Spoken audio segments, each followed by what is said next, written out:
तक शिनाख्त नहीं हुई? नाम तक नहीं? नहीं सर, अब तक कुछ पता नहीं चला।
क्या वीरेंद्र, तू फिर लेट हो गया? 8:15 बज रहे हैं। माफ करना, थोड़ा बस मिलने में टाइम लग गया। तेरी रोज रोज का यही ड्रामा है। तेरी वजह से मुझे 1 घंटे ज़्यादा काम करना पड़ता है यहाँ पर। आगे से मैं तेरे से लूँगा अपना ओवर टाइम, समझा? कल से एकदम बिल्कुल टाइम पे आऊँगा। चल एंट्री चेक कर लो।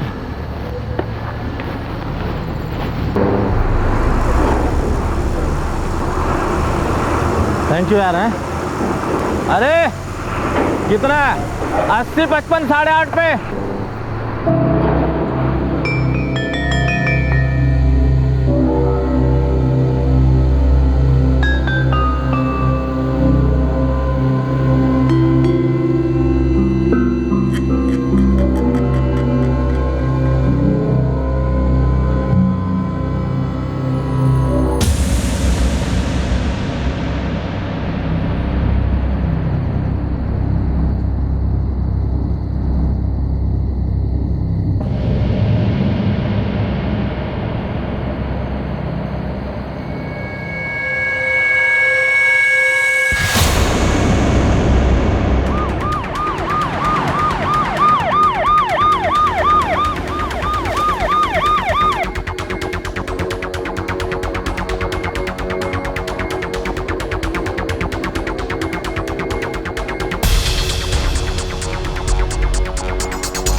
आइडेंटिफिकेशन के लिए बॉडी के पास कुछ भी नहीं? मैं यार्ड नंबर 23 का सिक्योरिटी गार्ड हूँ। रोज की तरह राउंड पे निकला था, तभी मेरी नज़र इस लाश पे पड़ी। किसी ने चिल्लाने की आवाज़ नहीं सुनी? साहब, रात को बहुत कम लोग रहते हैं काम पर, आवन जावन कम ही रहता है लोगों का। अरे लेकिन कोई यार्ड के अंदर आया, इस आदमी को मारा, तो ये मरने वाला चिल्लाया नहीं होगा, चीखा नहीं होगा? मुझे नहीं पता साहब, मैं तो रोज़ लेट आता हूँ ड्यूटी पे। आज भी 8:15 बजे आया था, तब से तो कुछ नहीं सुना। कौन है? कौन ये? यहाँ का वर्कर है? साहब, अगर ये वर्कर होगा तो गेट पर इसके आने का एंट्री होगा साहब। देसाई, बॉडी पोस्टमार्टमला पाठवून दे। सर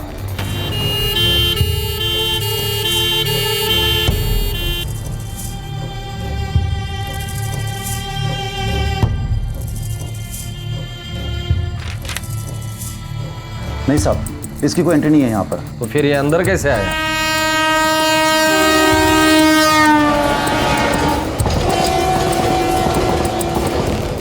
कभी कभी लोग इधर से भी आते हैं और ये हमारी मालगाड़ी की रेल है साहब, जो आगे जाकर के वेस्टर्न और सेंट्रल रेलवे की ब्रॉडगेज में मिल जाती है।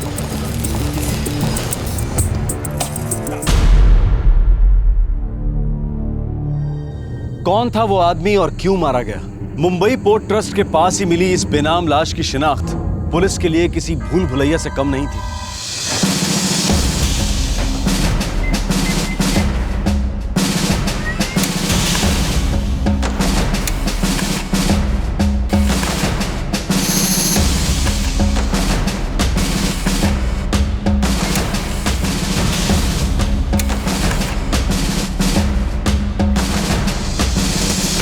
सर, मुंबई और आसपास के सारे पुलिस स्टेशन से पता किया, ऐसी कोई मिसिंग कंप्लेंट नहीं है और ना ही इस आदमी के बारे में कोई जानकारी। डेड बॉडी के पास भी हमें कुछ नहीं मिला, ना सेल फोन ना आईडी कार्ड। जिससे ये पता चल सके कि इस आदमी का नाम क्या है, रहता कहाँ है, सिवाय सिनेमा के 2 टिकटों के।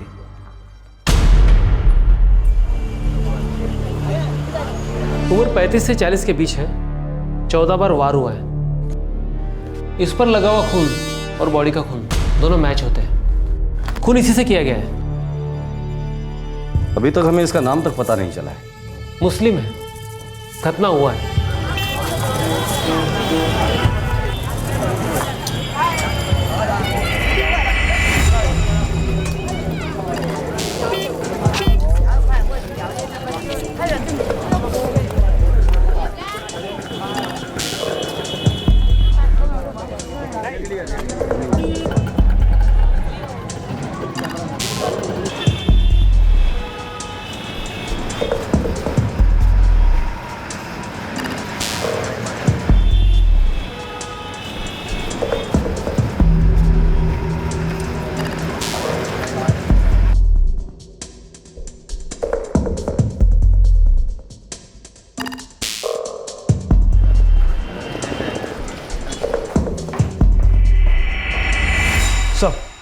कोई बॉडी लेने या तलाश करने भी नहीं आया अब तक। ताज्जुब है, इस आदमी को पहचानने वाला एक भी आदमी मुंबई में नहीं है। सर पिक्चर की 2 टिकटें हैं, उस एंगल में इन्वेस्टिगेट करें, हो सकता है कोई क्लू मिल जाए। ठीक है, अब तक तो ये एक ही सुराग हमारे पास है।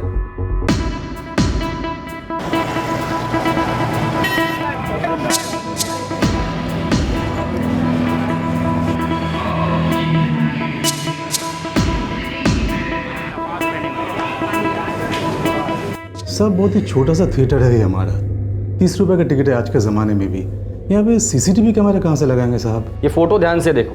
4 जुलाई को ये आदमी यहाँ पिक्चर देखने आया था। देख के बताओ, पहचानते हो इसे? नहीं साहब, पता नहीं कौन है। रोज़ बहुत सारे लोग आते हैं यहाँ पे साहब। पर साहब एक बात है, शायद आपका किसी काम आ जाए। बोलो। साहब मजदूर टाइप के लोग ज़्यादा आते हैं यहाँ पे, और बाजू में कोठे हैं। कुछ लोग तो वहाँ से लड़कियाँ भी लाते हैं, और हो सकता है ये किसी का कस्टमर हो और वो पहचान जाए।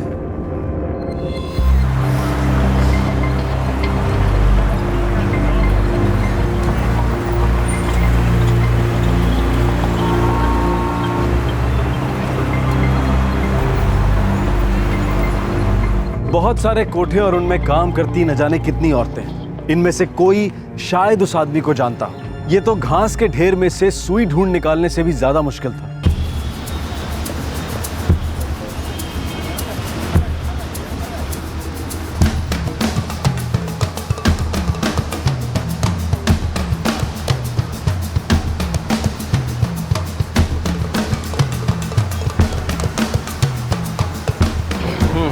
ये हो गया, ये हो गया, ये हो गया, ये हो गया, और वो पीछे वाला एरिया भी हो गया ना? हाँ सर, पर अभी भी 4 एरिया बाकी है। चलो वो भी देख लेते हैं, शायद कुछ मिल जाए।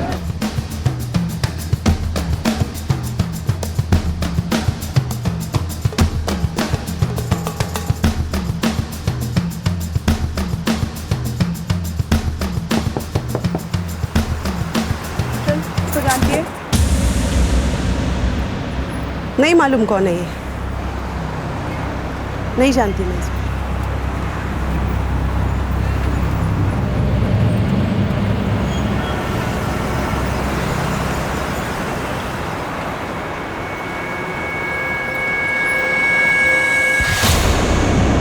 अरे छोड़, कहाँ लेके जा रही है? अरे बोल ना। नाज़नीन नाम है इसका। तू नहीं जानती ये आदमी कौन है? मैंने उधरिच बोला था कि नहीं जानती करके। क्या को खाली पूरी टाइम वेस्ट करने का। तेरे पास वाली कमरे में जो रहती है उसका नाम बता। वो तो रुखसाना है। नहीं मालूम कौन है ये।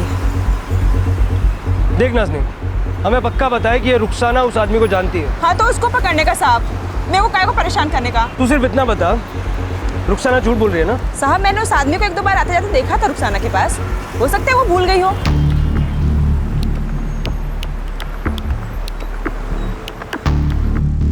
तू जानती है इसको रुखसाना?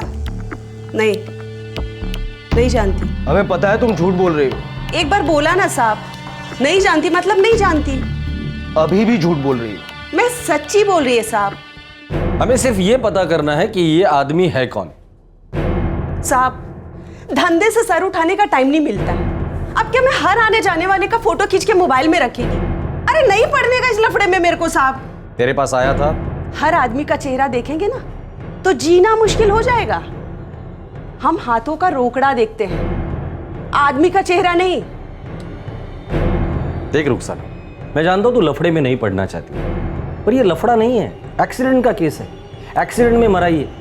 अब इसकी फैमिली होगी, उनको इन्फॉर्म करना होगा, बेचारे के बीवी बच्चे होंगे। चल बता दे, क्या जानती है इसके बारे में? साहब ये कौन है ये तो मैं नहीं जानती, पर हाँ आया था ये मेरे पास 2-3 बार, यही कोई 1 आध महीने पहले।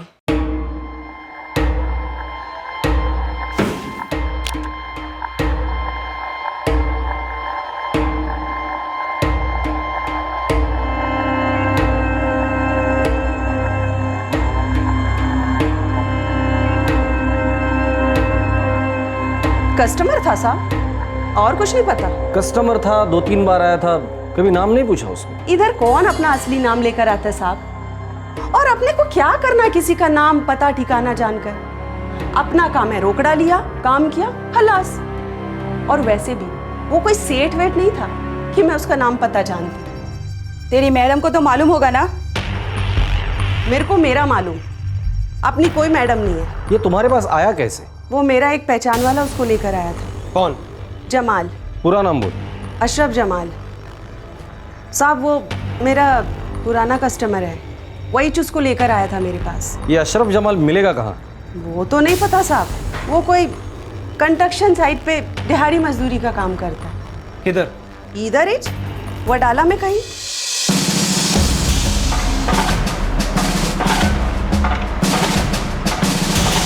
नाम से तो याद नहीं होगा साहब, और वैसे वो लोग तो दहाड़ी पे आते हैं, रोज तो आते नहीं हैं।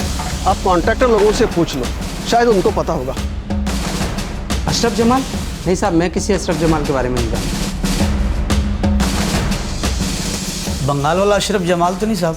कहाँ का है पता नहीं, कुछ 35-36 साल का है। हाँ साहब, 35-36 साल का ही है, बीवी बच्चे वाला है साहब। कहाँ मिलेगा? साहब 2 हफ्ता तक तो हमारे यहाँ आया करता था, करिया काम करता था। अब वो गांव चला गया बंगाल, 2 हफ्ता पहले गया साहब। उसका गांव का नाम है कुछ बारेसात कुछ गांव का नाम है साहब। इसको पहचानते हो? साहब नहीं, मैं नहीं जानता साहब। मैंने पहले ही कहा था नहीं पढ़ने का मेरे को इस लफड़े में। अब आप लोग खाली पीली मेरे को अप डाउन कराओगे। ज्यादा मच मत कर, तू जानती है वो आदमी कौन है? तेरे को चलना पड़ेगा अभी। ये अशरफ जमाल बंगाल का है ना? हाँ साहब। बारासात का बराबर? हाँ, 12 ही बोला था वो। देखो रुखसाना, इस आदमी को जानने वाला सिर्फ एक ही आदमी है, और वो है अशरफ जमाल। अब हम में से कोई नहीं जानता कि अशरफ जमाल है कौन और दिखता कैसे है। तुम्हें हमारे साथ चलना होगा उसे पहचानने के लिए। और कितने दिन धंधा बंद रखेगी साहब? मेरे को ही लफड़े में मत फंसाओ। हाँ रुखसाना, इस आदमी की लाश अस्पताल में लावारिस पड़ी है, हमें इस आदमी का नाम तक पता नहीं, और इंसानियत के नाते हमारा फर्ज बनता है कि इसके घर वालों को हम खबर कर दें। अक्खी मुंबई में मैं ही बची थी इंसानियत का फर्ज निभाने के लिए।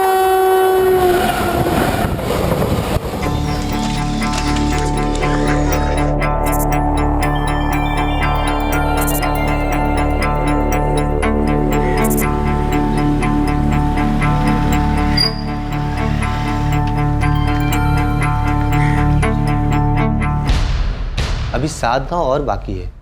और 12 जिला है साहब, बहुत सारा गांव है जिला में, और यदि अशरफ जमाल इधर का है तो मिल ही जाएगा। ठीक है, इस काम के लिए अगर ज़्यादा लोगों की ज़रूरत है तो ले लो, लेकिन ये अशरफ जमाल मुझे किसी भी हालत में चाहिए। ठीक है साहब।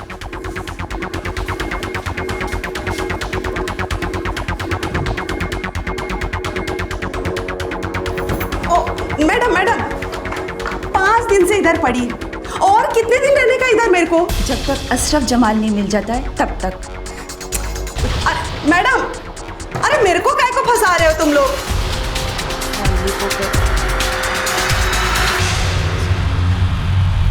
उस बेनाम आदमी का खून हुए 2 हफ्ते गुजर चुके थे, लेकिन पुलिस को अब तक उसका नाम भी पता नहीं चला था। लगभग 10 दिन तक पश्चिम बंगाल में रहने के बाद पुलिस को इस केस का पहला सुराग मिला। अशरफ जमाल के बारे में जानकारी मिली, जो शायद मरने वाले को जानता था। हेलो, हाँ साहब, मिल गया अशरफ। कहाँ है वो?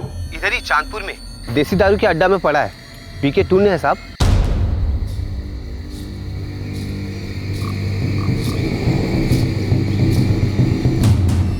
আরে দাদা কোথায় নিয়ে যাচ্ছেন আমারে বলুন তো দেখি। আরে আমি যাব তো, আমি যাচ্ছি তো। अरे আমরা নিয়ে যাচ্ছি চলো। अरे वाह गाड़ी भी लेके आ गए तुम तो हैं। अच्छा है चलो गाड़ी নিয়ে যাচ্ছ আমাকে।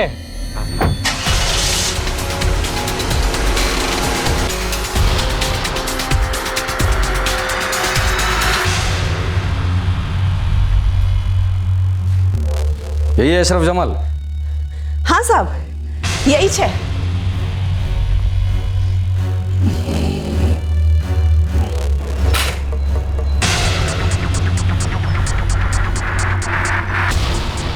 अशरफ इसे जानते हो? ये तो हुसैन है साहब, इसको क्या हो गया? ये हुसैन का पूरा नाम क्या है? नहीं मालूम साहब, ये तो हुसैन ही बताया था अपना नाम, मैं तो उसको हुसैन करके बुलाता था साहब। देख अशरफ, हुसैन का मर्डर हो चुका है और हम लोग इसके परिवार वालों को ढूंढ रहे हैं ताकि इसकी बॉडी उनके हवाले कर सकें और इसके खूनियों को भी पकड़ने आए। साहब मैं इसके परिवार के बारे में कुछ नहीं जानता साहब, वो 2-3 हफ्ता इसके साथ काम किया था वो कंस्ट्रक्शन के साइट पे साहब, इसके अलावा कुछ नहीं पता साहब मुझे।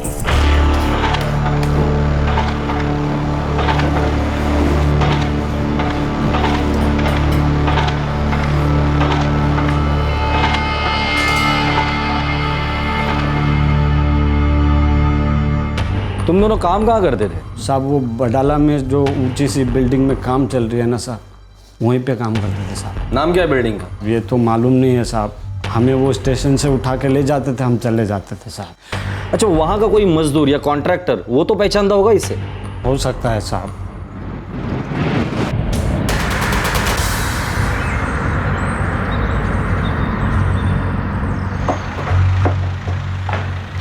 हाँ साहब ये हुसैन है। इस हुसैन का पूरा नाम क्या है? ये रहता कहाँ था और इसके फैमिली के बारे में क्या जानते हो? अब इसका बायोडाटा तो मुझे नहीं मालूम साहब, लेकिन इतना मालूम है कि ये ग्रैंड रोड स्टेशन के बाहर खड़ा रहता था, वहीं से इसको मैंने 3-4 बार उठाया।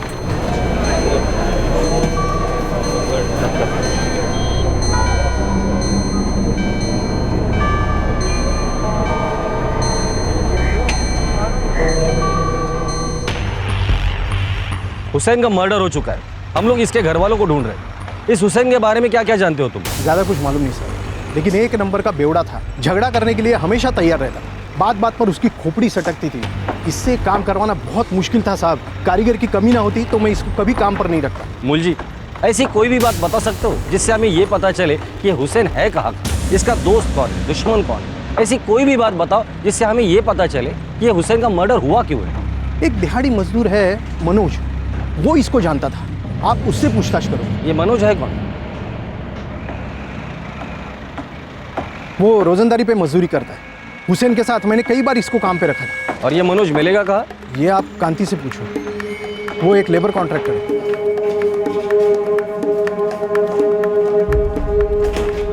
कांति मुझे मनोज चाहिए। साहब मनोज तो इधर नहीं है, मेरी जानकारी में तो गांव चला गया। गांव कहाँ है उसका? उत्तर प्रदेश का है साहब, 2 हफ्ते पहले उसका एक्सीडेंट हो गया था, उसके बाद वो गांव चला गया। इसको जानते हो? नहीं साहब। ये भी मनोज की तरह मजदूरी का काम करता था? पता नहीं साहब, मैं मनोज को ही उठाया करता था प्लम्बिंग के काम के लिए, इसको कभी नहीं उठाया। मनोज का कोई फ़ोन नंबर है? हाँ है ना साहब।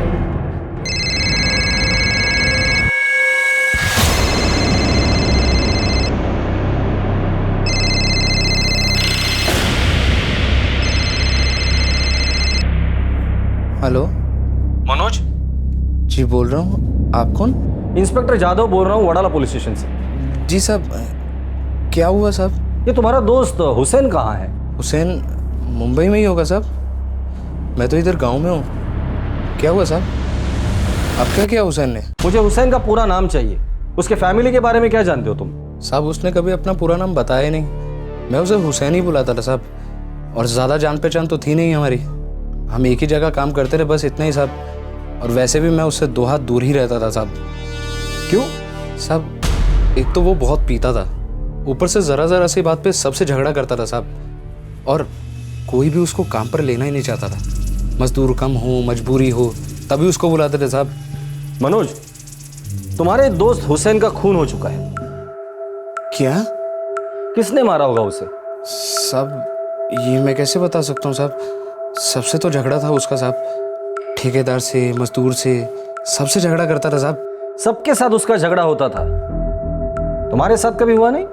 सब मेरा भी होता था, पर हम लोग साथ में मजदूरी ढूंढते थे, इसलिए वो मेरे साथ ठीक ही रहता था साहब। सोच के बता, कौन हो सकता है इसके पीछे? पता नहीं साहब। ठीक है, कांति तुम जा सकते हो। देसाई, पता करो मनोज उस रात कहां कहां गया था, उसके हर मूवमेंट को ट्रैक करो। हो सकता है इस मर्डर में वो भी शामिल हो और फिर एक्सीडेंट का बहाना बनाकर गांव भाग गया हो। सर, 1 मिनट, मनोज का फोन। हाँ मनोज बोलो। साहब एक बात बतानी थी। बोलो। हुसैन का पंगा हुआ था मंटू के साथ, उसी ने मुझे बताया था साहब।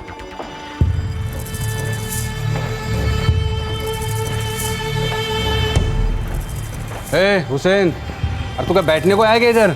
हाँ, काम खत्म नहीं करना तेरे को आज? अबे 2 मिनट बैठ के सांस ले ली तो क्या आसमान सर पे गिरा क्या? अरे 2-2 मिनट करके सब लोग ऐसे सांस लेने बैठ जाओगे ना तो आसमान जरूर गिरेगा, और मेरे ऊपर। ये देख, काम करोगे तो पैसा मिलेगा, नहीं तो नहीं। बात तो ऐसे करता है जैसे एहसान कर रहा है काम देके और पैसा देके। हुसैन, तू सबसे पंगा लेना बंद करना। मेरे को पंगा लेने का शौक नहीं है। ये लोग सोचते हैं हम लोग साले इंसान नहीं, जानवर भी नहीं, सिर्फ मशीन है, मशीन। खड़खड़ खड़खड़ खड़खड़ खड़खड़ बटन दबाया, काम चालू। कल वो लंगड़ा मंटू पीछे पड़ गया था, साला किसी दिन खोपड़ी सटक गई ना, उसको ठोक डालूंगा मैं। तू अगर पीना बंद करेगा ना तो सब ठीक हो जाएगा तेरे लिए। ये मंटू कहाँ मिलेगा? साहब ये तो मैं नहीं जानता, पर हुसैन ने ही बताया था कि उसका मंटू के साथ पंगा हुआ था। दोनों देसी दारू के अड्डे पे इकट्ठे जाते थे साहब, और वो मंटू क्या करता था, मजदूर था, क्या था, मुझे नहीं मालूम साहब। मैं सिर्फ हुसैन के मुंह से नाम सुना था उसका। देसी बार का नाम पता है तुझे? उधर वडाला में ही है साहब, रोशनी नाम है बार का, और हुसैन ज़्यादातर उधर ही जाता था साहब। तो इस मंटू के बारे में और क्या जानता है, और हम लोग पहचानेंगे कैसे उसे?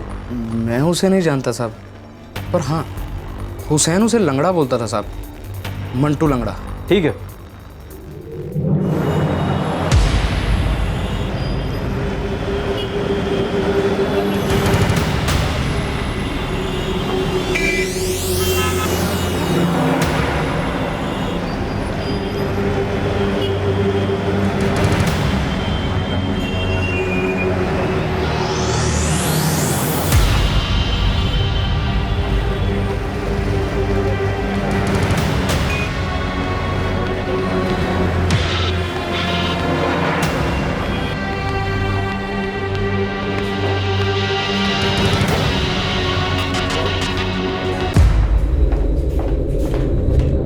सर 3 रात हो गई, मनोज ने बताया था वैसा कोई भी आदमी उस बार में नहीं आया। इस मनोज के बारे में कुछ पता चला? नहीं सर, ऐसा नहीं लगता कि उसका मर्डर में कोई हाथ है। वो जिस साइड पे काम करता है वहां से मैंने कंफर्म किया, उसका वाकई में एक्सीडेंट हुआ था। हुसैन की लाश अभी भी मॉर्ग में वैसी ही पड़ी हुई है। सर किसी दूसरे स्टेट से काम की तलाश में आया होगा। इनका कोई फिक्स ठिकाना तो होता नहीं है, रोजगार की तलाश में रोज सुबह स्टेशन के बाहर खड़े रहते हैं। कौन इनका नाम पता लिख के रखेगा? बात तो ठीक है देसाई, पर मर्डर किया किसने वो तो पता करना ही पड़ेगा। हो सकता है हुसैन को जिसने मारा है वो उसकी फैमिली को जानता होगा। हो सकता है सर।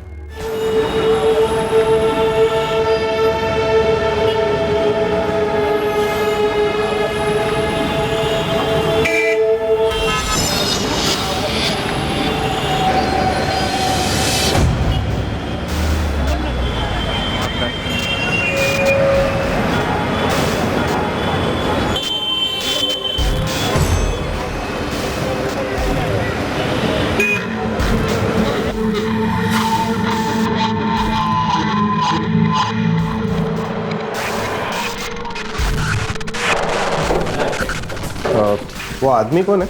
कौन? जो लंगड़ा के चलता है, आखिरी टेबल पर बैठा है। अरे वो मंटू है। मंटू?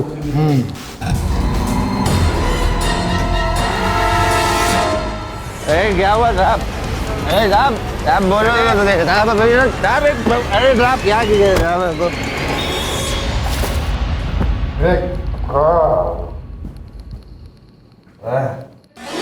तूने मारा इसको? दिखता नहीं है बराबर साहब। देख, इसका नाम हुसैन है, हुसैन। बहुत दिन लगे पता करने में इसका नाम क्या है। अब तक तो सिर्फ दो ही बातें पता चली है, इसका नाम हुसैन है और इसको तूने मारा है। हुसैन, वो मजमत साहब जानता ना उसको। तूने मारा इसको? साहब, मरे हुए को कौन मारेगा?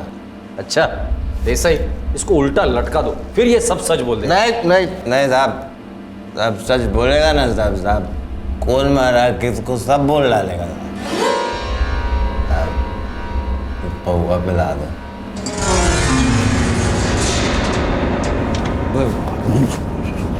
चल अब बता दे, किसने मारा हुसैन को? अभी साहब बहुत चढ़ गई है, सुबह बात करते हैं। बे साले, चल के तो अपनी एक टांग पे आया था, अभी मुंह नहीं खोला ना तेरी दूसरी टांग भी तोड़ दूंगा। चल बता। चलो ठीक है साहब, बता देता हूँ। चल बता। बोलना। हुसैन को मैंने मारा था, साथ में मेरे दो दोस्त थे, बबलू, चंदर। बहुत अकड़ थी साहब हुसैन में। 2 कौड़ी का मजदूर, मैं कॉन्ट्रैक्टर, फिर भी साला सबके सामने गाली देता था मेरे को साहब। हाँ तो क्या पूरा नहीं करेगा काम? बार बार कान मत खा, काम बोला है हो जाएगा। तू मच करेगा ना तो नहीं होगा। नहीं, मेरे को अभी पूरा काम चाहिए। चलो चल, अभी तो मैं नहीं करता, तू उखाड़ ले जो उखाड़ना। ए हुसैन, कॉन्ट्रैक्टर मैं, तू नहीं समझा क्या? चल। भाई तू सिर्फ ठेकेदार है, मेरा बाप तो नहीं ना जिसकी मैं सुनूं।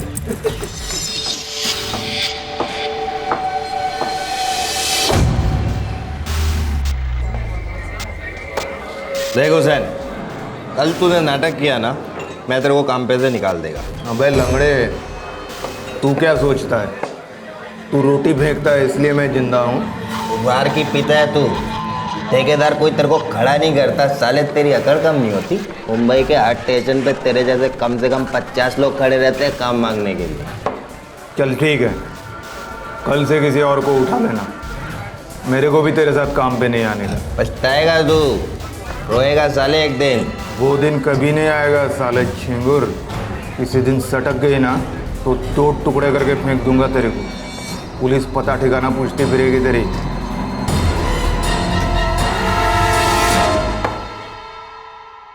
बस साहब, खोपड़ी दारू का भट्टी बन गए मेरे से ऐसे बात की, तब भी सोच लिया साहब इसका तो ठीक करने का ही है।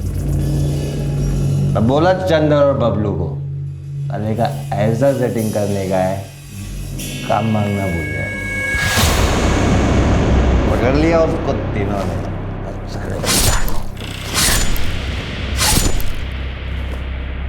पहले का स्टोरी खत्म।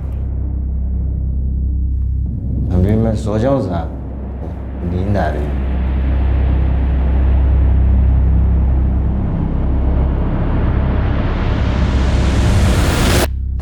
सर, उस मंटू ने पूरा पुलिस स्टेशन सर पे उठा रखा है। अरे बुलाओ ना साहब को, मेरे को बात करने का है। क्या है रे, क्यों हल्ला कर रहा है? क्या साहब, इधर काहे को बंद कर रखा है? मेरे को काम पे जाने का है साहब। साहब मेरा पूरा काम, साहब पूरा लोग मजदूर इंतजार कर रहे होंगे साहब मेरा। चुप, क्यों शोर मचा रहा है? शोर काहे का साहब? ये लोग बोल रहे हैं मैंने किसी हुसैन को मारा है। कौन हुसैन साहब? मैंने नहीं मारा किसी को, फंसा रहे मेरे को ये लोग। जास्त शानपणा करो नको सा। अब मैं ठेकेदार हूँ साहब, मर्डर वर्डर काम ही नहीं मेरा। रात को टाइट होकर पूरी स्टोरी बोल चुका है तू।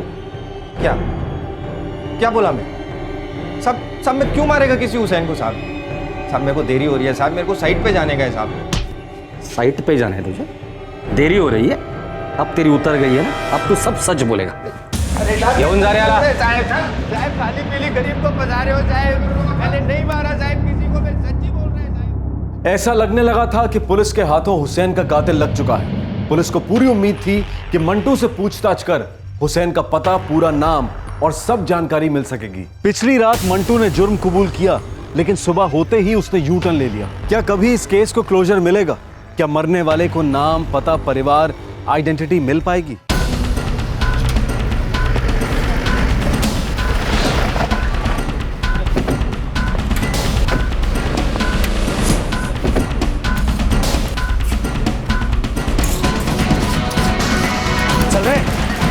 क्या हुआ साहब? साहब मैंने क्या किया साहब? साहब मुझे क्यों लेके जा रहे साहब? चंदर का है? पता नहीं साहब, बहुत दिन से उसको देखा नहीं। चला। कैसे मारा हुसैन को? साहब मैंने किसी को नहीं मारा। हमें पता है कि तुमने, चंदर ने और मंटू ने मिलकर हुसैन को मारा है। मंटू अब हमारी हिरासत में, उसने सब कुछ सच सच बता दिया है, पर आज उसने अपना बयान बदल दिया। अब वो ये कहता है कि तूने और चंदर ने मिलकर हुसैन को मारा है। उसका तो कोई हाथ ही नहीं है उसमें। सब बताया उसने, कैसे तूने और चंदर ने हुसैन को मुंबई पोर्टर्स के यहाँ मारा। साहब वो लंगड़ा बेवड़ा झूठ बोला है साहब, वो भी साथ था हमारे। देखा, मतलब मर्डर में वो तुम लोगों के साथ था और फंसा रहा है तुम दोनों को। बबलू सच सच बता दे, कैसे मारा हुसैन को? साहब मंटू बोला हम दोनों को कि हुसैन बहुत बचबच करता है। हमने भी देखा था साहब, बहुत अकड़ता था वो। तो मंटू बोला कि उसको सबक सिखाने का है। हमको कोई लफड़ा नहीं चाहिए था साहब, सब उसको ही मांगता था। फिर तूने क्यों मारा हुसैन को? साहब वो हम अरे मंटू, आज तो तू मेरे को पिला रहा है। मेरी तो खोपड़ी सटकती है ना मेरे को देखते ही। देख, अभी अपन ने सोच लिया है, झगड़ा डंडा सब खा। बोल तू क्या बोलता है? सोच के बोल। धार मार के आता है फिर। हाँ? अबे कर देते हैं आज इसका हिसाब। अबे पर इसको मार के मिलेगा क्या? साले पलटी खा रहे हो तुम लोग। बोले थे ना साथ दोगे। जाने दे, फालतू के लफड़े में नहीं पड़ने का। अरे तो साला वैसे ही मरा है, 2-4 साल में पी के और मर जाएगा। छोड़ा तुम लोग यार। मैंने सोच लिया, आज से सब झगड़ा खत्म। इसलिए आज मैं तेरे को पिलाऊंगा। तू भी क्या याद करेगा साले?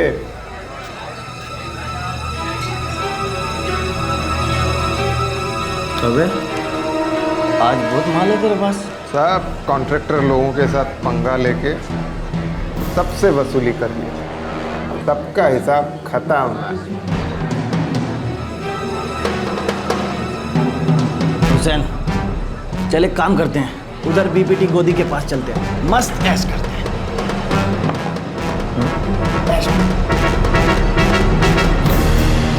चलो साले के ऐश करते हैं आज। हमने सोचा था हुसैन का पैसा मार लेंगे और मंटू जो चाहता है वो भी कर देंगे। मंटू भी खुश, अपन भी खुश।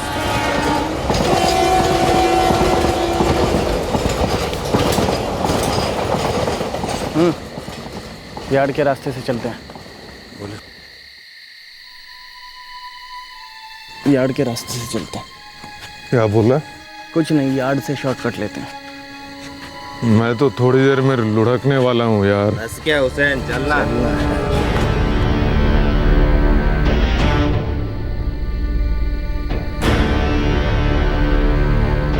वो पावस्कर है ना, पावस्कर, वो मेरे को टशन देता है।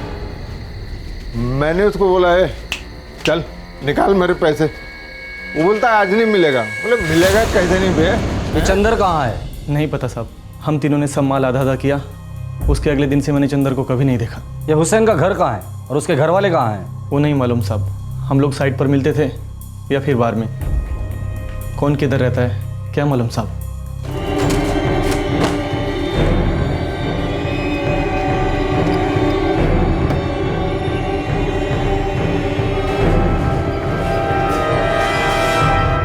लगभग 1 महीने बाद हुसैन को दफनाया गया और उससे कुछ समय पहले ही इस हत्या का तीसरा आरोपी चंदर भी पकड़ा जा चुका था। मंटू, बबलू और चंदर अभी पुलिस की हिरासत में है। हुसैन की शिनाख्त करने में, उसके खूनियों तक पहुंचने में पुलिस ने जरा भी कोताही नहीं बरती। सारी कड़ियां जोड़ ली गई और कातिल आखिर पकड़े गए। एक कड़ी अब तक या फिर न जाने कब तक अनसुलझी रहने वाली थी। हुसैन का पूरा नाम क्या था, कहां से आया था वो और कहां है उसका परिवार? दूर दराज से न जाने किस किस गांव से ये लोग रोजी रोटी की तलाश में शहरों में आते हैं। कुछ कारीगर, कुछ सिर्फ मजदूर, कुछ हुनर की कमाते हैं, कुछ मेहनत की। शहरों को सिर्फ वो हाथ चाहिए होते हैं जो ईंट पर ईंट रखते जाएं, मंजिलों के ऊपर मंजिलें बनाते जाएं, इमारतें खड़ी करती जाएं, हमारे घर बनाते जाएं, हमारी और कईयों की जिंदगी कंप्लीट करते जाएं। और उनकी जिंदगियां कभी कभार बिना क्लोजर, बिना समापन के खत्म हो जाती हैं।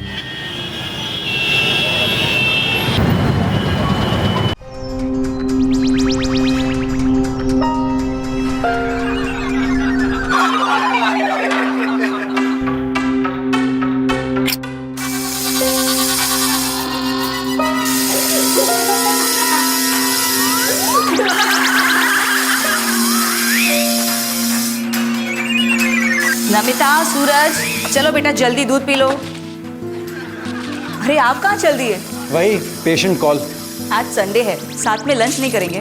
रंजना, बीमारी सैटरडे या संडे देखकर थोड़ी ना आती है। हाँ, अगर जल्दी आ गया तो साथ में खा लेंगे, वरना बच्चों के साथ खा लेंगे। ठीक है, बाय। बाय बाय बच्चों, मम्मी को तंग मत करना। Okay, bye.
मर चुका।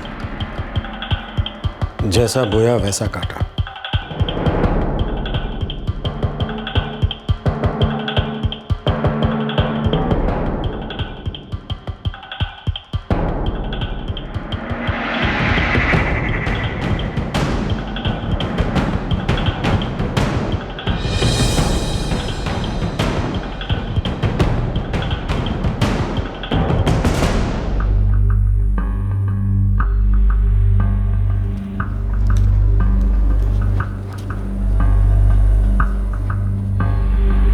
सर,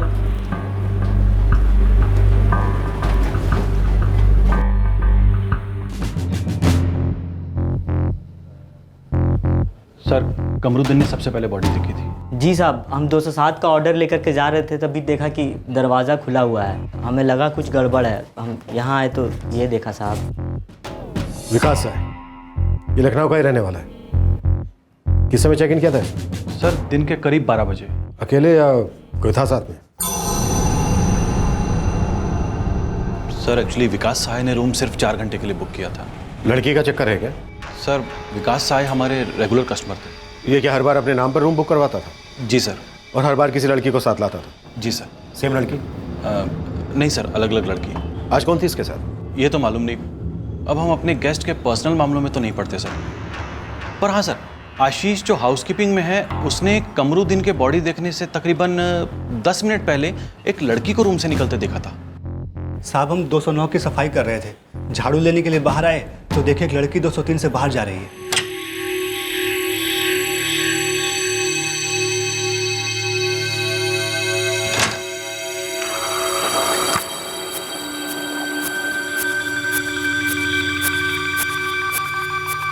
हम पीछे से देखे थे साहब, सिर्फ पीठ दिखाई दिया। सॉरी सर, हमारा छोटा मोटा होटल है, हमारे पास सीसीटीवी कहाँ? आपने, आपके किसी स्टाफ ने इस लड़की को पहले भी कभी देखा था? पता नहीं सर, बस आशीष ने पीछे से जाते हुए देखा है। सर, इसके पर्स से विजिटिंग कार्ड मिला है। इससे पता चलता है कि ये डॉक्टर है। इसका कोई सूरज हेल्थ क्लिनिक है, कृष्णनगर रोड पर। और कुछ पता नहीं चला। हाँ, ये नंबर है, इस पर कॉल किया, ये भी बंद है। उस लड़की से रिलेटेड कुछ मिला? नहीं सर, पूरा रूम छान मारा।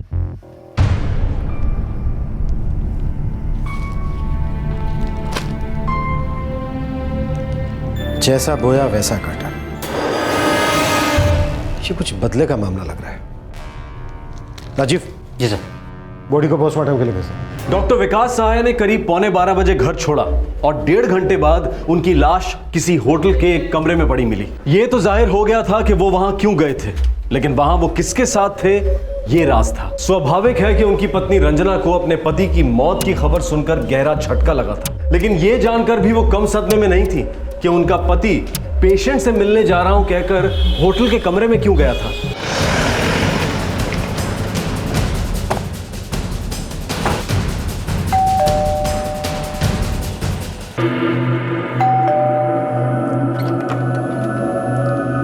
मिसेस सहाय। जी। मम्मा, क्या हुआ? मम्मा, क्या हुआ? क्या हुआ?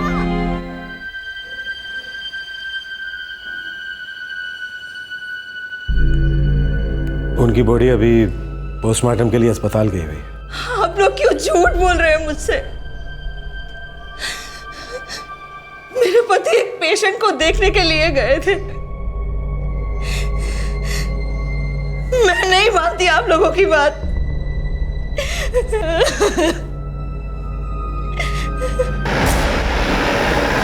ठीक है सर, कांस्टेबल डॉक्टर सहाय की क्लिनिक पर गए। संडे की वजह से बंद था तो उन्होंने कंपाउंडर को वहां बुलाया। डॉक्टर साहब की बीवी को उसके अफेयर के बारे में जरा भी भनक नहीं है। उसको बिल्कुल नहीं पता कि डॉक्टर साहब होटल में लड़कियों से मिला करता था। दोहरी जिंदगी जी रहा था। बड़ी बेरहमी से काटा गया। हमें वहाँ सेम ब्रांड की शराब की 2 बोतलें मिली थी। इनके खून में शराब और नींद की गोलियों की मात्रा पाई गई है। इस बोतल को हाथ भी नहीं लगाया गया। ये बोतल मुझे टेबल के नीचे से मिली थी। ऐसा लग रहा था जैसे किसी ने छिपा कर रखी हो। इसमें नींद की गोलियों के अंश मिले हैं। इसमें से कोई 3 पैक पिए लगते हैं। मतलब जो कातिल है वो अच्छी तरह से जानता था उसे क्या करना है। उसका इरादा तय था। उसने बॉटलें बदल दी, पहले वाली हटा दी और नींद की गोली वाली रख दी। मतलब कातिल कोई करीबी ही है जो अच्छी तरह से जानता था कि डॉक्टर साहब कौन से ब्रांड की शराब पीते हैं और कौन सी बोतल लेकर आने वाले हैं।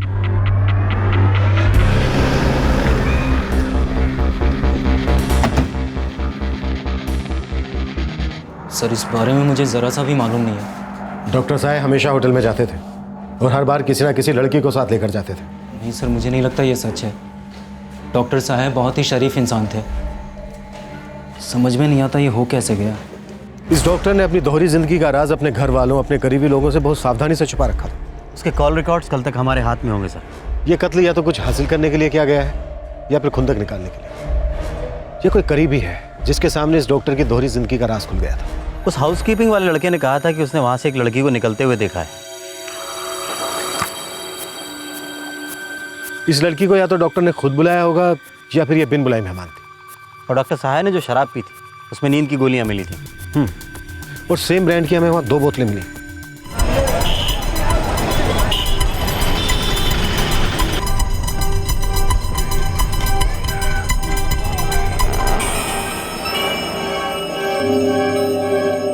₹25।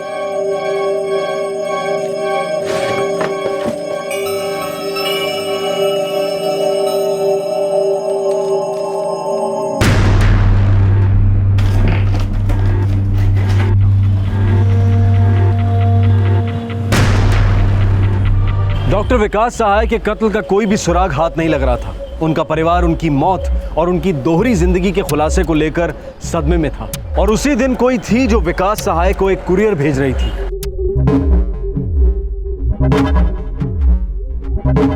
मुश्किल है, इसे तो अखबार के कतरनों से बनाया गया है। लेकिन होटल रूम में तो हमें ऐसा कोई अखबार नहीं मिला जिससे बनाया गया। मतलब कातिल पूरी तैयारी के साथ आया था। सर, डॉक्टर साहब के फ़ोन का अंतिम लोकेशन नमन होटल ही आ रहा है जहाँ उसे मारा गया। कल सुबह 11:30 से 11:45 के बीच वो घर से निकला और सीधा नमन होटल गया। फ़ोन पे कोई और लोकेशन नहीं आ रही है। मतलब मुलाकात पहले से तय थी। फोन रिकॉर्ड्स क्या कहते हैं? उसके फ़ोन पे जो लास्ट कॉल आया था वो जगदीश नाम के किसी आदमी का था। फ़ोन करो। नहीं, उठा लो उसे।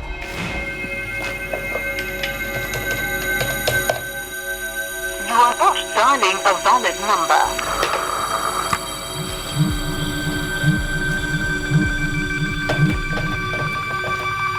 Please check the number you have dialed.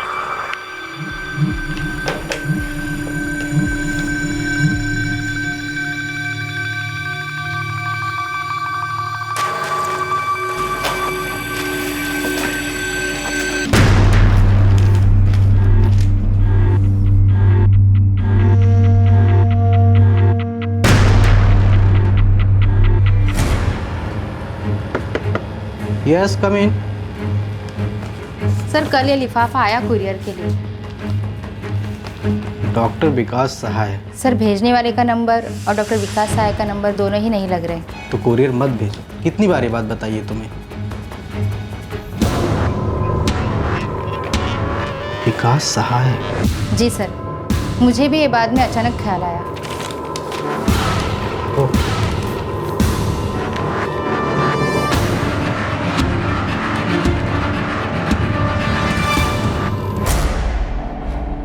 Sir मैं डॉक्टर सहाय का पेशेंट हूँ। मेरा फीवर कम होने का नाम ही नहीं ले रहा था। सोचा डॉक्टर साहब को फ़ोन करके पूछ लूँ दवाई बदलनी है या वही चलने दो। जगदीश थोड़ा टाइम लगेगा, तुम एक काम करो वही दवाई चलने दो। अगर ठीक ना लगे तो कल मेरे क्लिनिक आ जाना। बस सर इतनी ही बात हुई थी। इनफैक्ट मैं तो खुद शॉक्ड हूँ। डॉक्टर साहब बहुत अच्छे आदमी थे।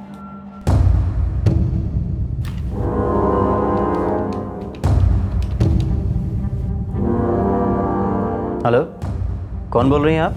रेखा, आप कौन बोल रहे हो? प्लीज आप मुझे इन सब चीजों में मत घसीटिए। मैं नहीं थी वहां। देखिए मैं एक घर परिवार वाली औरत हूँ और उस दिन मैं घर पर ही थी। जी मैं लता बोल रही हूँ, लेकिन मैं थी नहीं उसके साथ। मुझे कोई प्रॉब्लम नहीं है, आप चेक कर सकते हो। लेकिन ऑफिसर मैं कह रही हूँ ना आपसे, मेरा अफेयर था। पर अब आप मुझे इन सब चीज़ों में मत घसीटिए। मैं उस दोपहर उनके साथ नहीं थी sir.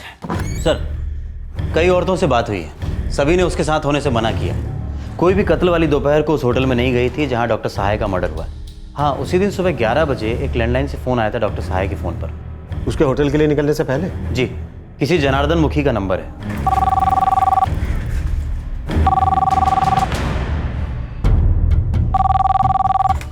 Hello, PSI Rajiv Kumar बोल रहा हूँ। जनार्दन मुखी से बात हो सकती है? हाँ जी, हम जनार्दन मुखी बोल रहे हैं, बोलिए। क्या आप डॉक्टर विकास सहाय को जानते हैं? हाँ हाँ, बहुत अच्छी तरह जानता हूँ। बहुत अच्छे डॉक्टर हैं वो। क्या आप जानते हैं डॉक्टर सहाय का मर्डर हो चुका है? नहीं साहब, इस बारे में हमें कोई जानकारी नहीं है। लेकिन ये आप हमसे क्यों पूछ रहे हैं? 28 जुलाई की सुबह 11 बजे उन्हें आपके लैंडलाइन से एक फ़ोन आया था और दोपहर 2 बजे उनकी लाश होटल के कमरे में मिली। आपने फ़ोन क्यों किया था? साहब हमने कोई फ़ोन नहीं किया था उनको। लेकिन आपके नंबर से एक फ़ोन था और पहले भी कई बार आपके नंबर से बात हो चुकी है। साहब इस बारे में हमें कुछ नहीं पता है। सर ये जनार्दन मुखी 65 साल का रिटायर्ड आदमी है। उसे तो डॉक्टर सहाय के मर्डर के बारे में पता भी नहीं। कहीं इस मर्डर की कड़ी तो नहीं? जैसा बोया वैसा काटा, ये तो काफी पर्सनल है। पर्सनल खुंदक। देखिए सर, हमारी कुरियर कंपनी का कामकाज बड़ा ही साफ सुथरा है। भेजने वाले का नाम और जिसे कुरियर मिलना है, हम दोनों का नंबर चेक करते हैं, उसके बाद ही कुरियर डिलीवरी देते हैं। हमने सुना है सर कि कुरियर के जरिए कुछ गड़बड़ चीज़ें भेज दी जाती हैं और इसमें हमें कुछ गड़बड़ लगा क्योंकि इसके दोनों नंबर बंद आ रहे थे। और फिर सुबह में ही हमने डॉक्टर विकास सहाय के मर्डर की खबर पढ़ी थी अखबार में।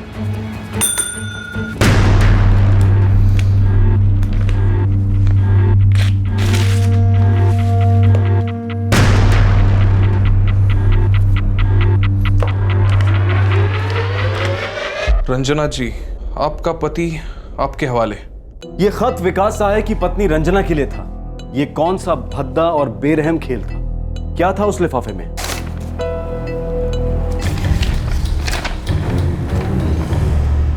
रंजना जी, आपका पति आपके हवाले। सर मैंने तुरंत अपने एरिया के थाने में खबर कर दिया था। मर्डर की खबर सुबह में ही पड़ी थी। कुरियर के लिए लिफाफा देने कौन आया था? सर मेरे अटेंडेंट कमलेश का कहना है कि कोई लड़की आई थी। सर वो लड़की करीब 25 से 27 साल की होगी। सिर्फ अंजलि, पूरा नाम नहीं लिखा है और ये पता भी फर्जी है। ये पर्सनल है कुछ।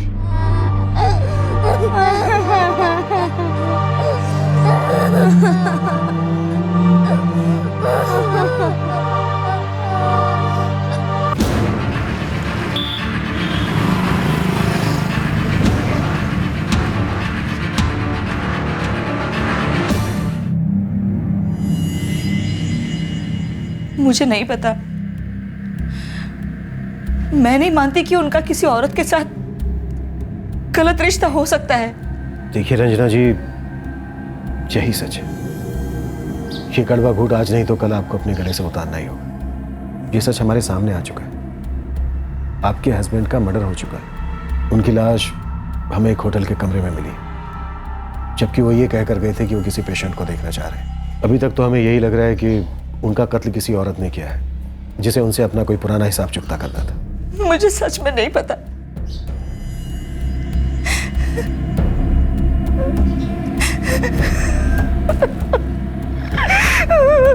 ये डॉक्टर की दोहरी जिंदगी बड़ा ही महफूज राज था। बड़ा अजीब है, उसके इस राज की किसी को भनक तक नहीं लगी थी। उसे किसी ने मार डाला, पीछे ऐसा मैसेज छोड़ा जिससे लगता है कि कोई पुरानी रंजिश थी, पर कातिल का अभी तक हमें जरा भी अंदाजा नहीं। जनार्दन मुखी, जिसके लैंडलाइन से डॉक्टर के कत्ल के दिन 28 जुलाई की सुबह 11 बजे फोन आया था, क्या उसकी और जांच करें? करते हैं।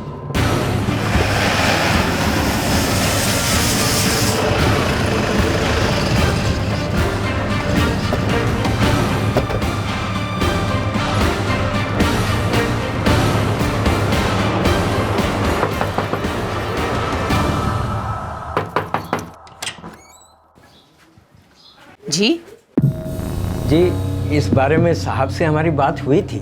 मालूम है, कोई तो वजह होगी, कोई तो बंदा होगा जिसने आपके घर से डॉक्टर साहब को फोन किया होगा। जी भला हमारे घर से डॉक्टर साहब को कोई क्यों फ़ोन करेगा? अगर कोई बीमार होगा जब भी तो उन्हें फ़ोन करेंगे ना। आपके घर में कौन कौन रहता है? जी, हम हैं, हमारी पत्नी कुमुद, बड़ी बेटी अर्चना और छोटी बेटी साक्षी। कहाँ है आपकी बेटियाँ? जी, बड़ी बेटी मोहल्ले में पीसीओ चलाती है और छोटी बेटी कॉलेज गई है, एमए कर रही है। उनके मोबाइल नंबर? जी,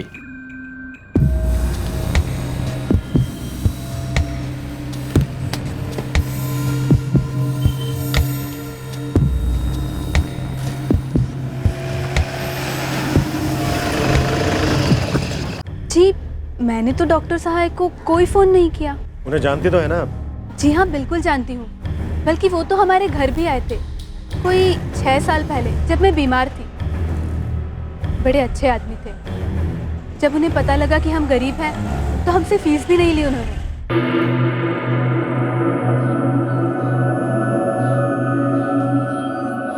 इसका बुखार तो और भी बढ़ गया है। आप इसका ब्लड टेस्ट करा लीजिए, फिर देखते हैं क्या करना है। अभी फिलहाल यही दवाइयाँ चलने दीजिए। जी डॉक्टर साहब। डॉक्टर साहब, ये आपके फीस। जनार्दन जी, रहने दीजिए। आप इस वक्त सिर्फ अर्चना का ख्याल रखिए, वो ज़्यादा ज़रूरी है। डॉक्टर साहब, भगवान आपका भला करे। शुक्रिया। मैं कोई 2 महीने बीमार रही, पर उन्होंने एक भी बार फीस नहीं ली। बहुत दयालु आदमी थे वो। जी, और सिर्फ यही नहीं, उसके 1 साल बाद जब मेरी छोटी बहन साक्षी कॉलेज में थी, तब उसे अपने यहाँ काम पर भी रखा ताकि उसकी पढ़ाई में कुछ मदद हो सके। इतने एहसान, फिर नफरत कैसे? कुछ समझ में नहीं आ रहा है। राजीव, अर्चना की हरकतों पे नजर रखो। कई लोग जब किसी पे एहसान करते हैं तो वापसी में किसी किस्म के एहसान की उम्मीद भी रखते हैं। जी सर, मैंने साक्षी को थाने बुलाया है, अभी वो कॉलेज में है।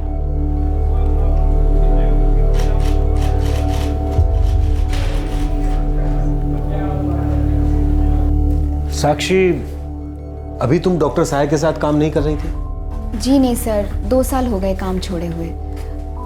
ग्रेजुएशन के बाद मास्टर्स शुरू किया तो पढ़ाई इतनी थी कि वक्त ही नहीं बचा। डॉक्टर साहब की बॉडी हमें एक होटल के रूम में मिली, ऐसे होटल में जहां वो अक्सर अलग अलग लड़कियों के साथ जाया करते थे।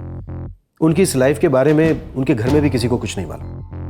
साक्षी, तुमने तो डॉक्टर साहब के साथ 3 साल काम किया है ना? इन 3 सालों में कभी तुम्हें डॉक्टर साहब की जिंदगी के बारे में कोई भनक लगी? बिल्कुल नहीं।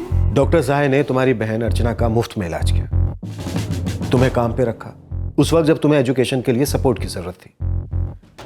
इन एहसानों के बदले डॉक्टर साहब ने कभी तुमसे कुछ मांगा नहीं? जी नहीं सर, बिल्कुल नहीं। सर, मैं इधर 6 साल से काम कर रहा हूँ। साक्षी पहले यहाँ काम करती थी, मैं उसे अच्छे से जानता हूँ सर। और उसकी बहन अर्चना? जी, वो कई बार डॉक्टर साहब को दिखलाने आई है। सर, इतवार की सुबह 11 बजे हम सब घर पर थे।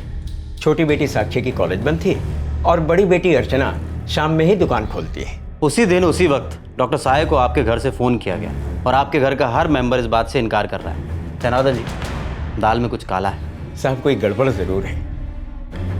हम गरीब लोग हैं साहब, हम अपने काम से काम रखते हैं और किसी तरह अपना पेट पालते हैं साहब, और फिर हम ऐसा करके खामखा परेशानी क्यों मोल लें साहब?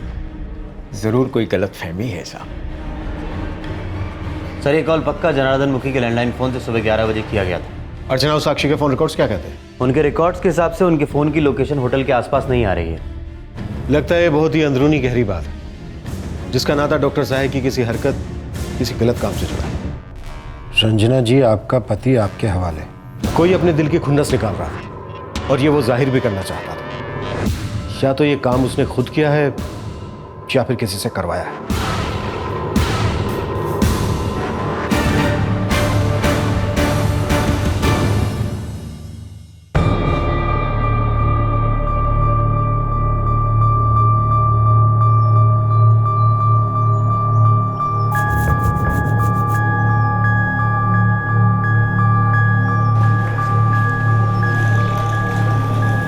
जो नोट्स लिखकर छोड़े गए थे वो एक कहानी बयां करते थे।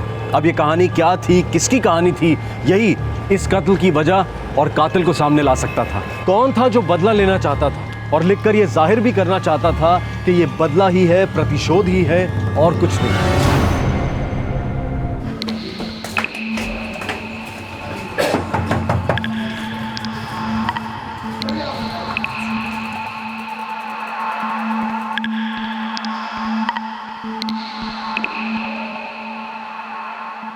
साक्षी बेटा, जी बाबूजी। कहीं जा रही हो बेटा? दिल्ली जा रही हूँ। लेकिन अचानक? जी वो कॉलेज की एक ट्रेनिंग पे जा रही हूँ। तुमने बताया भी नहीं मुझे। बाबूजी पहले सोचा था नहीं जाऊंगी, पर लगता है अब जाना जरूरी है। हाँ, दीदी को बताए? जी सुबह ही बता दिया था। ठीक है बेटे, खुशी खुशी जाओ, ठीक है? जी बाबूजी। साहब, अर्चना ने वैसे ज़्यादा पढ़ाई नहीं की, लेकिन जितनी भी की है उसे ख़त्म करके वो अपनी दुकान संभालने लगी। और साक्षी? साहब एक बात छुपाई है साक्षी नाम से, कंपाउंडर ने भी छिपाई है और यहाँ तक कि उसके पिताजी जनार्दन मुखी ने भी छिपाई है। सब ने छिपाई, किसी ने नहीं बताई। तो फिर तू बता दे, ये तू भी छुपाएगा? साहब ग्रेजुएशन के बाद 1 साल तक पढ़ाई छोड़ दी थी साक्षी ने। 1 साल ड्रॉप किया, फिर मास्टर किया। क्यों किया ऐसा? साहब ड्रग्स की एडिक्ट थी वो। 1 साल तक उसका इलाज चला है। बड़ी मुश्किल से 1 साल में ये आदत छूटी है उसकी। इसका डॉक्टर से क्या लेना देना? साहब ये काफ़ी पर्सनल है, पता नहीं साहब, पर कुछ तो है।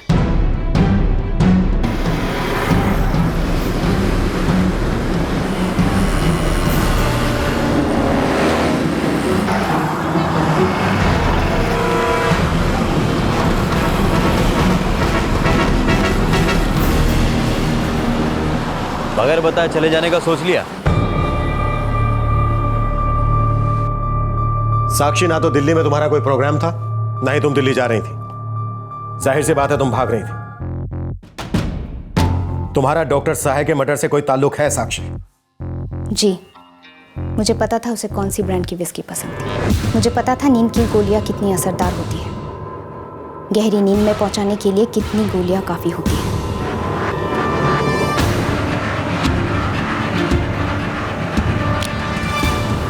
तीन साल डॉक्टर सहाय के क्लिनिक में काम किया था।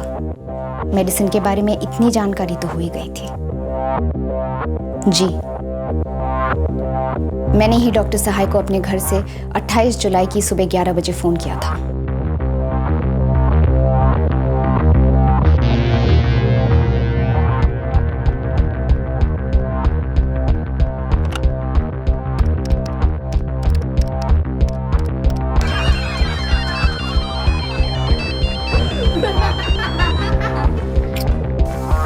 साक्षी, मैं आधे घंटे में निकलता हूँ। तुम होटल पहुंचो, मैं डायरेक्टली वहीं आ जाऊंगा।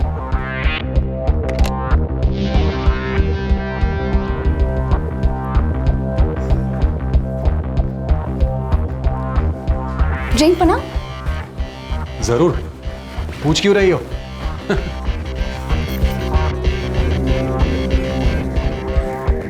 ऐसा क्या हो गया जो तुम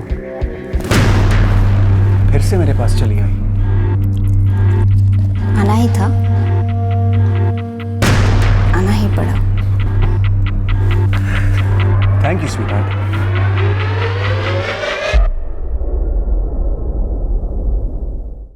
जैसा बोया वैसा काटा? घर से निकलने से पहले ही मैंने सब कुछ तय कर लिया था, बल्कि उससे भी पहले, जब मैं उसे दोबारा टच में आई। मैं उसके पास जाना चाहती थी, उसके करीब जाना चाहती थी। मुझे पता था कि 3 पैग में ही वो अपना होश खो बैठेगा।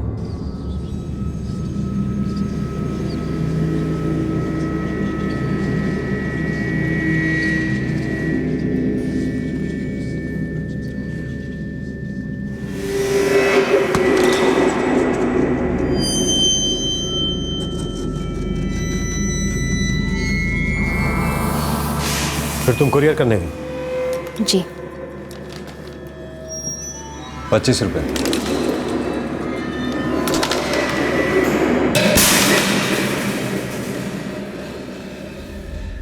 जाहिर है इसका पिछली किसी बात से लेना देना था। एहसान जो उसने की और उसके बदले में जो उसने तुमसे मांगा। मांगा? उसने जबरदस्ती छीना।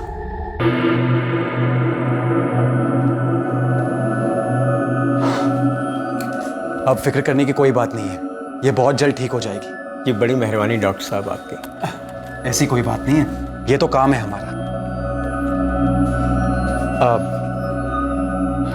जनार्दन जी, अगर साक्षी के सपने पूरे करने में मैं कोई मदद कर पाया तो मुझे बड़ी खुशी होगी। बड़ी मेहरबानी डॉक्टर साहब आपकी। बता दीजिएगा। हमारी हालत बहुत खराब थी सर, और डॉक्टर सहाय हमारी लगातार मदद करता रहा। बाबूजी ने तो भोलेपन में उनसे हेल्प भी मांग ली मेरे लिए। मैं पढ़ना चाहती थी।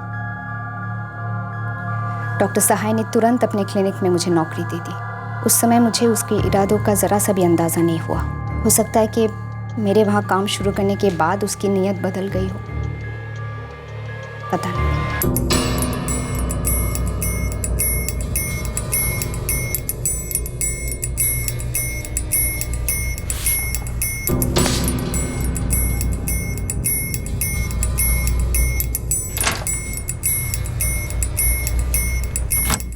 Good morning sir. Good morning Sakshi. क्या बात है साक्षी, आज तुम बड़ी थकी थकी और कमजोर लग रही हो। सर कुछ दिनों से कमजोरी सी लग रही है।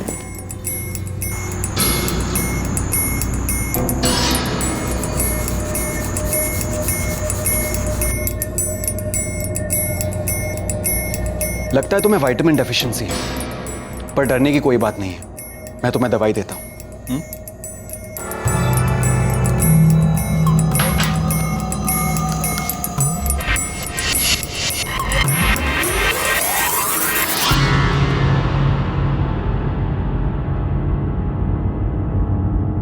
साक्षी, तुमने डॉक्टर को क्यों मारा?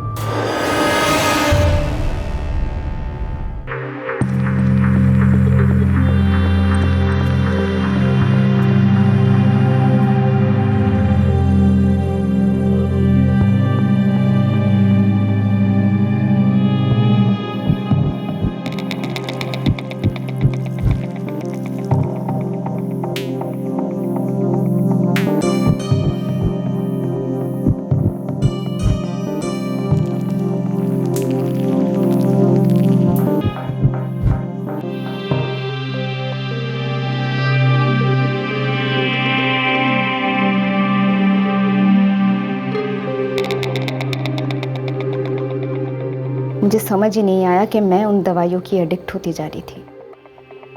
वो न जाने कौन कौन सी नशीली दवाइयों के इंजेक्शंस दे रहे थे कि मुझे उनकी आदत होने लगी।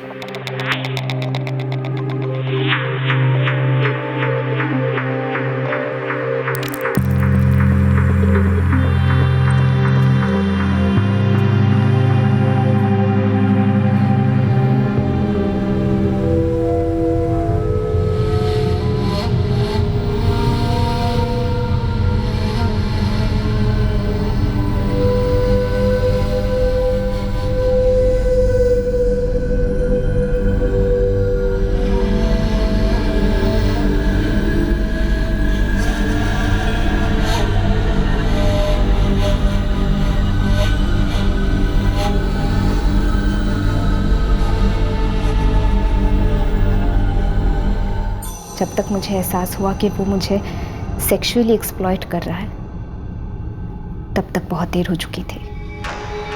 उसने तो बड़ी बेशर्मी से मुझसे कहा भी है। तुमने इसका कभी अपने माँ बाप से जिक्र किया? जी नहीं, सेक्सुअल एक्सप्लॉयटेशन के बारे में उन्हें कुछ पता नहीं था, मगर उन्हें मेरे एडिक्ट होने का पता चल गया था। मुझे डी एडिक्शन करवाना पड़ा, जिसकी वजह से मेरा 1 साल बर्बाद हुआ। तुम्हें इस बारे में किसी से तो बात करनी चाहिए थी, अपनी बहन से बात कर सकती थी, कंप्लेन कर सकती थी। मुझे नहीं लगता उससे कोई फायदा होता। वो बहुत ही इज्जतदार आदमी था, एक डबल लाइफ जी रहा था जिसके बारे में किसी को कुछ नहीं मालूम। मैंने इंतज़ार किया जब वो मेरे फंदे में आए, एक ऐसी सिचुएशन हो जब वो कमज़ोर हो और मैं उस पर वार कर सकूं। मुझे मौका मिला और मैंने ठीक वही किया जो उसने मेरे साथ किया। उसने मुझे एडिक्ट बनाया था और मैंने उसके एडिक्शन का फ़ायदा उठाया। वो पूंछ हिलाता हुआ आया और कर दिया मैंने वार वहीं पर। अगर मान भी ले तुम जो कह रही हो वो सही कह रही हो। डॉक्टर साहब ने जो तुम्हारे साथ किया वो गलत था, एकदम गलत था, पर तुम्हें रिपोर्ट करनी चाहिए थी। कानून उसे संभाल लेता। तुम्हें अपने माँ बाप बहन किसी दोस्त से बात करनी चाहिए थी, कानून का सहारा लेना चाहिए था। उसने मेरा इस्तेमाल किया था सर, और वो भी उस समय जब मैं बेहद नाजुक हालत में थी। वो एक इज्जतदार रसूख वाला आदमी था। कोई मेरा यकीन क्यों करता सर? उल्टे सब लोग मुझ पर उंगली उठाते कि मैं एक ड्रग एडिक्ट लड़की एक अच्छे भले डॉक्टर पर कीचड़ उछाल रही है, उसका फायदा उठाना चाह रही है। चलिए आप ईमान से बताइए सर, अगर हिम्मत हो तो, अगर उस समय मैं आपके पास आती तो आपका क्या रिएक्शन होता? डॉक्टर साहब बोलता कि वो मासूम है, उसे छोड़ दिया जाता, थोड़ा बहुत हल्ला गुल्ला मचता, कुछ लोग मुझे भी सपोर्ट करते। लेकिन इन सब के बावजूद क्या डॉक्टर सहाय को अपने किए की सजा मिल पाती? आपने मुझे पकड़ लिया है सर, मैं कबूल करती हूँ कि मैंने गुनाह किया है। मैंने उसे सजा दी है, उसने जैसा बोया वैसा काटा। अपराध करने से किसी का फायदा नहीं होता है सर, मेरा भी नहीं होगा, लेकिन मैंने ये जरूर पक्का किया है कि डॉक्टर सहाय को भी उसके किए अपराध का कोई फायदा ना हो। अर्चना बेटा, क्या तुम्हें पता था कि साक्षी पे क्या गुजर रही थी? नहीं बाबूजी, मुझे अचेत तो इस बात का होता है कि उसे नशे की लत कैसे पड़ गई। मैं कभी सपने में भी नहीं सोच सकती थी जो हकीकत में हुआ।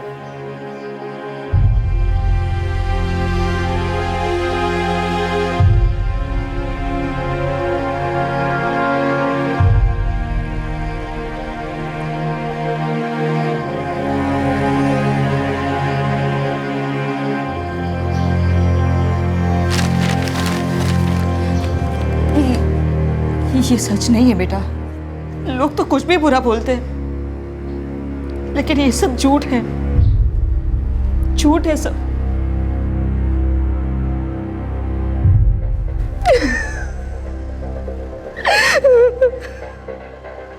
साक्षी अभी जुडिशियल कस्टडी में है। डॉक्टर विकास सहाय के कत्ल के लिए उस पर आईपीसी की धारा 302 लगाई गई है और वो साइकियाट्रिस्ट की सलाह और निगरानी में भी है। जो नोट्स उसने लिखकर छोड़े थे उससे उसका गुस्सा, उसकी फ्रस्ट्रेशन, उसके अंदर तक भरी नफरत और प्रतिशोध की तड़प साफ जाहिर हो रही थी। बहस इस बात पर कभी नहीं की जा सकती कि उसने जो किया वो गलत था या सही। बेशक वो गलत था। आंख के बदले आंख, कान के बदले कान और जबान के बदले जबान, ऐसे तो सारी दुनिया अंधी, गूंगी और बहरी हो जाएगी। लेकिन साक्षी को तो यही लगा था कि वो गूंगी है, ये दुनिया उसके दर्द को सुनने के लिए बहरी है, कानून अंधा है और इंसाफ उसे कभी मिलेगा ही नहीं। लेकिन ईमानदारी से कहा जाए तो ऐसा सोचने वाली साक्षी अकेली नहीं है। हम में से बहुत से लोग उसकी इस भावना से सहमत होंगे और मानेंगे कि लॉ एनफोर्समेंट ठीक से होता ही कहां है। बहुत से लोग इस बात को मानेंगे कि पावरफुल लोग जुर्म की सजा से बड़ी आसानी से बच निकलते हैं और अगर फंस भी जाते हैं तो उन्हें इससे बाहर निकलने के हथकंडे आते हैं। जबकि एक आम आदमी वो तो बस कानून की पेचीदगियों में ही उलझा रहता है। आंख के बदले आंख, कान के बदले कान, जबान के बदले जबान, फिर तो ये सारी दुनिया अंधी, गूंगी और बहरी हो जाएगी। बिल्कुल सच बात है। लेकिन साथ ही ये भी सच है कि किसी बेबस आम इंसान के सब्र की परीक्षा नहीं लेनी चाहिए। सभी के लिए अच्छा होगा कि जो पावरफुल हैं, जो ताकतवर हैं, वो ये जान ले कि किसी का शोषण करके, किसी की आवाज को दबा के जो गुस्से, हताशा और नफरत के बीज आप बोते हैं वो कभी भी समझदारी का फल नहीं देते हैं। आपसे फिर मुलाकात होगी क्राइम पेट्रोल दस्तक में एक और नए केस के साथ। तब तक अपना ख्याल रखें, सुरक्षित रहें और याद रखें, अपने साथ हुए शोषण का बदला लेने के लिए जुर्म का सहारा लेना ये सही उपाय नहीं है। जय हिंद। क्राइम पेट्रोल के और भी दिलचस्प कहानी देखने के लिए हमारे चैनल को सब्सक्राइब करें और बेल आइकॉन दबाना न भूलें।